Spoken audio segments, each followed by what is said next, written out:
Днес е голям християнски празник. Днес е Тодоров ден и на този ден всичките чистват конете, т.е. конския велик ден. Сега ние първото ще нарежем от кончето манинки хлябчета, за да можем да захраним с тях конете. Конете се захранят от сутринта за здраве, да бъдат здрави цяла година, защото коня на човека е всичко. От старите българи са знае, че кон е хазяин на къщата. Защото българите без кон никога не могат. Едно време, когато се роди момче, в къщата му дарявали конче. Едно манинко да си го гледа и да знае. Тожа трябва да ходи в казармата, в армията да отива, то трябва да има свой кон. И от тук то цялото време си го гледа и се кара с този кон, който кон е предназначен за войници, той не се впряга. А другите кони, които се впрягат, те се впрягат да орят, да вършат всичка работа, която трябва да стане. Да иде човека в къра, да иде човека от къра и тъй. А пък цялото стана тази легенда, стана това, че на Тодор едно време му е станало много лошо от тази студена зима и той метнал 9 тожука и отшъл при Господ, се качил на красив своя бяля кон и отшъл при Господ да моли за лято. И се забил мъждрака тоягата в земята, завързал си коня до вратата на Господ, влязал и молил Господ да му даде лято. Господ му вика, че защо ти? Ай го обърни се, виж, той като се обърне да види от тоягата, която завърза на коня, вече пораснали листа, а пък коня си пасе от новата тази годишна трева. И така, за това, че Тодор отишъл да моли Господ да даде лятото, този ден сега носи два празника. А за това, че коня му извинал такъв голям път да скачи чак до небесното царство, до Господ, той Господ му затаковал, че този ден да бъде на конете конски велик ден. Големия празник и от тук са такова, че на Тодоров ден всичките мъже, които имат коне, ти я дават на по-младите или на своите синове, като нямат на своите си другари, там роднини, да скачат по-младите на кон и да обминат роднините си, да ги поздравят с този голям празник и накрая, като поздравят всичките, да могат да направят едно надбягване на коне. Сега ние вече приготвихме ястието, сега ще ходим да захраним конете.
Тодоров ден се празнува първата събота от началото на Великия пост. Старите хора предават от поколение на поколение легенда за свети Тодор, който облека девет кожуха, яхва коня си и отива до Бога да проси лято. Този празник е дълго очакван от младите хора и момичета. Този факт си има свое логично обяснение. На Тодоров ден се провиждат традиционни надбягвания на коне. От тук идва и второ име на празника, който от векове на фольклора ни битува за конски велик ден или Тодорица. Честит Тодоров ден, честит конски велик ден! Браво, молодцы!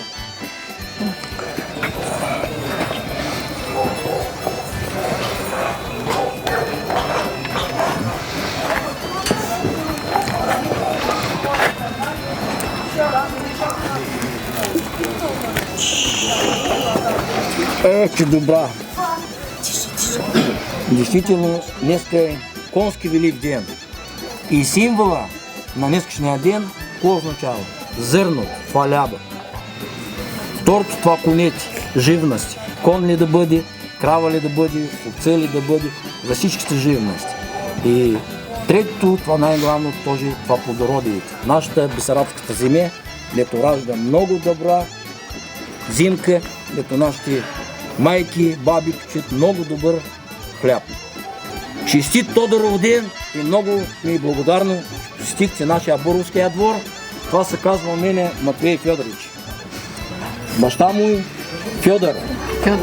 Втория му и дядо тоже Тодор. И Захарий Федорович, това още едно манимко Тодорович. Затова в този двор имам 3 Тодоровичи. Затова честито на всички тодоровци и на всички хора на общината Раклей. Честит Тодоров ден! Честито! С праздником всички Има на здрави. едно поверие, че от пчелите се спасява света.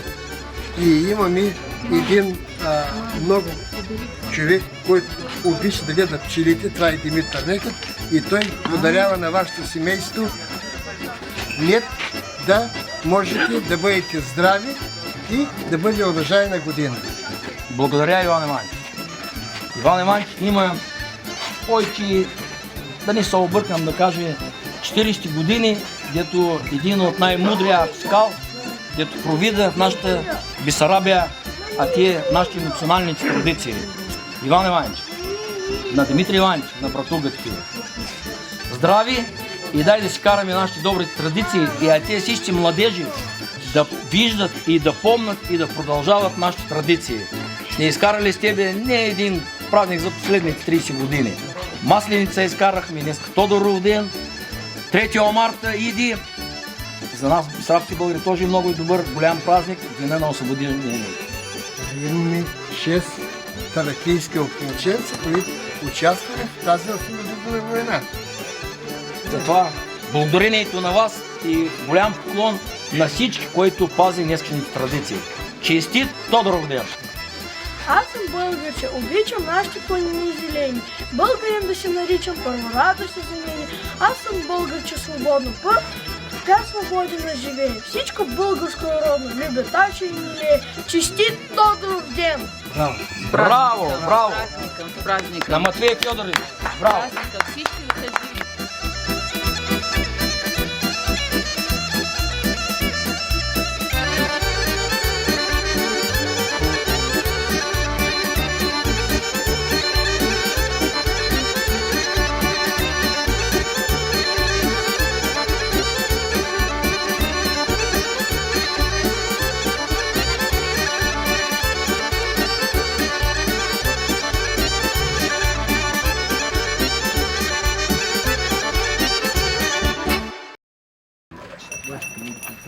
Искам да направя едно голямо благодарение на този екип. Това се казва Николай Попов. Един голям ентузиаст, дето държи днеска конети. Има много добър екип, дето го поддържа. Не един път бил призьор на конския спорт.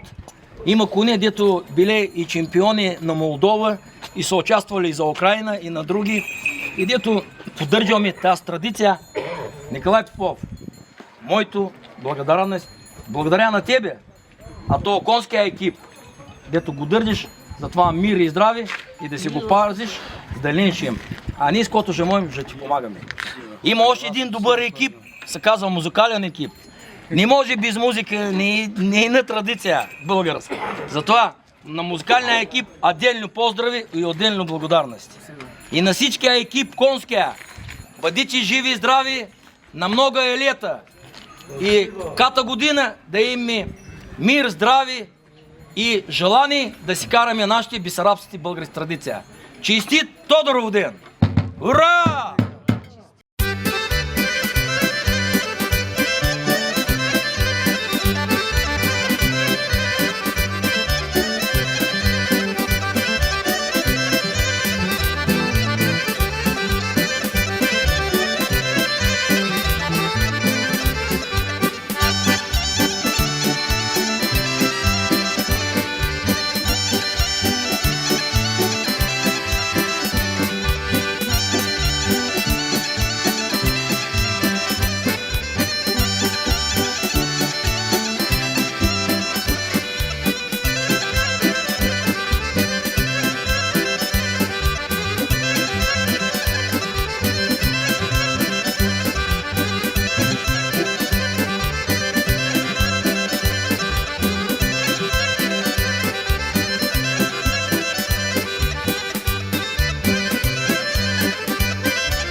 уважаеми Тодоровци! Честит Тодоров ден!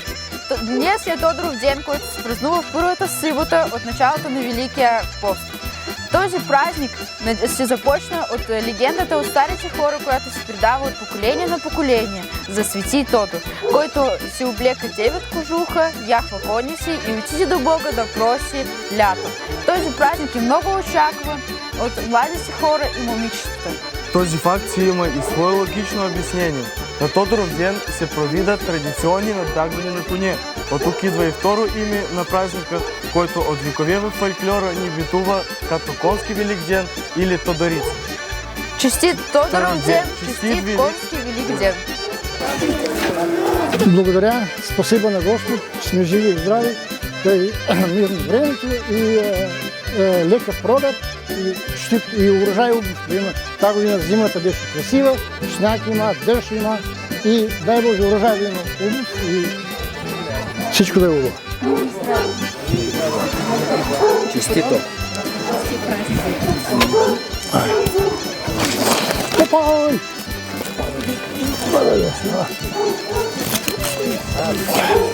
Аз се готовим на това.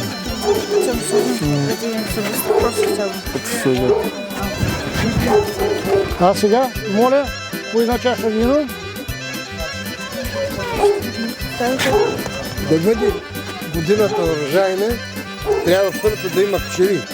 Като ти да минат всичкият свят и тогава ще има голям урожай. Затова Димитър Некит, като един пчеловод, дарява по една банка мед да ви е сладко през цялата година. Дай Боже да е Дмитрий Иванович жив и здрав и дай Боже да има семъче, да цвети и ход да има и такова, да има мед, и човек да има какво да едем. Сега честит Тодоров. Добре. Честит Тодоров ден и примете всички наши поздрави от всичкия нашия конския екип.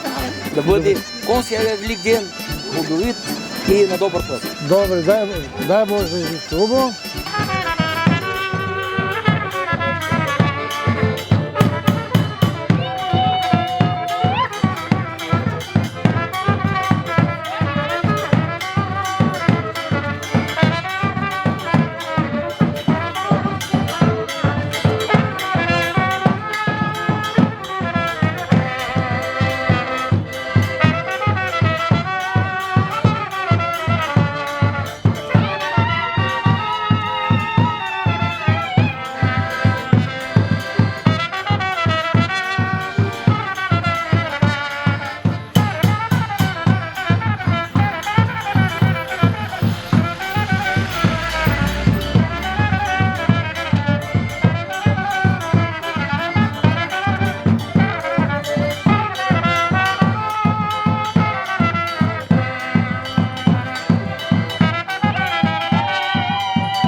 Подарим едно конче, за което днеска е и големия празник, конски велик ден. Знаеш? Да. Днеска ще подарим още и мед, да можеш да се радваш, да го едеш, да не болееш. Сега, дядо Тодор, честит Тодоров ден. Много ми е приятно, че ти си на крак. Прими нашите най-искрените поздрави и Господ да ти пази, да ти дава здраве, дългаледи. Дето има такива хора в град Таракли, като Вазе, днеска има ти, като Иван Манч ми казал, пълни 93 години. Господ да въпази. Мир, добро, урожай и на добър път. Примите от нашия конския екип, а такова един малък поздрав и Николай Попов, нашия ентузиаст най-големия, дето организува днескашния конския празник, конски велик ден. Ти изпраща този, той вънка държи конеци и вика, изпратите на дядо Тодор много здрави от мене, от Колю. Хорошо, спасибо. Да ви кажа, дай Бог здрави, голямо спасибо, да не устарявате, да бъдете всегда весели, всегда да бъдете добри, всегда. Дай Боже здраве, мир, почет и уважение и Гроже Карачи. Бъдете здрави, знае първия въпрос. Човек, който е здрав, той всегда на място, весел. Човек, който заболее, на никой не трябва.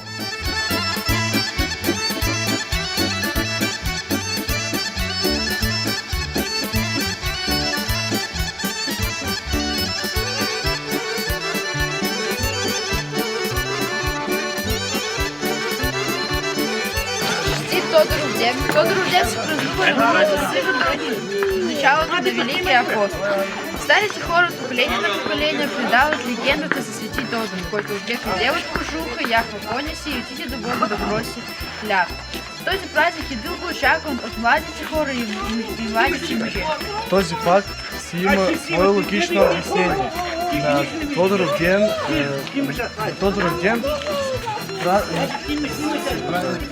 на Тодоров ден се провидат конски мероприятия, като надбягване на коне. А това има второ име на празника, който се нарича от фольклора наша конски велик ден или Тодорит. Честит Тодоров ден! Примите нашите най-искрени поздрави.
Уважаеми хора на общината Раклие, днес, 28 феврал на 2026 година, ние, бесарабските българи в град Тараклия, общината Раклия, Република Молдова, празнуваме Тодоров ден. Се казва още един празник, конски велик ден. Примите нашите най-искрените поздрави и днеска символа на този празник е кояйто, хляба, зърното. Второто, това животните, конете, кравите, овцете, всички живности. И третия символ, дето днеска символизира нашия празник, това плодороди, нашата бесарабската земя. Уважаеми хора на общината Раклия, бъдете живи и здрави, бъдете искрени, корави до твоите си семейство. И дай Боже този конски велик ден да носи Божа сила, да носи благословението на здравето и на нашите всички традиции и културата. Сутринта ние бяхме в нашия прекрасния манастир, се казва Рождество, Пресвятаята Богородица. Днеска празника на свети мученик Теодор. и сме започнали с молитви от нашия манастир. Да се молим и да просим прошка от Господ, да ни прощава грявовете, да напази, да дава мир, здрави и благословение. Честит Тодоров ден! Честит Конски велик ден! Мир, здрави на много лет!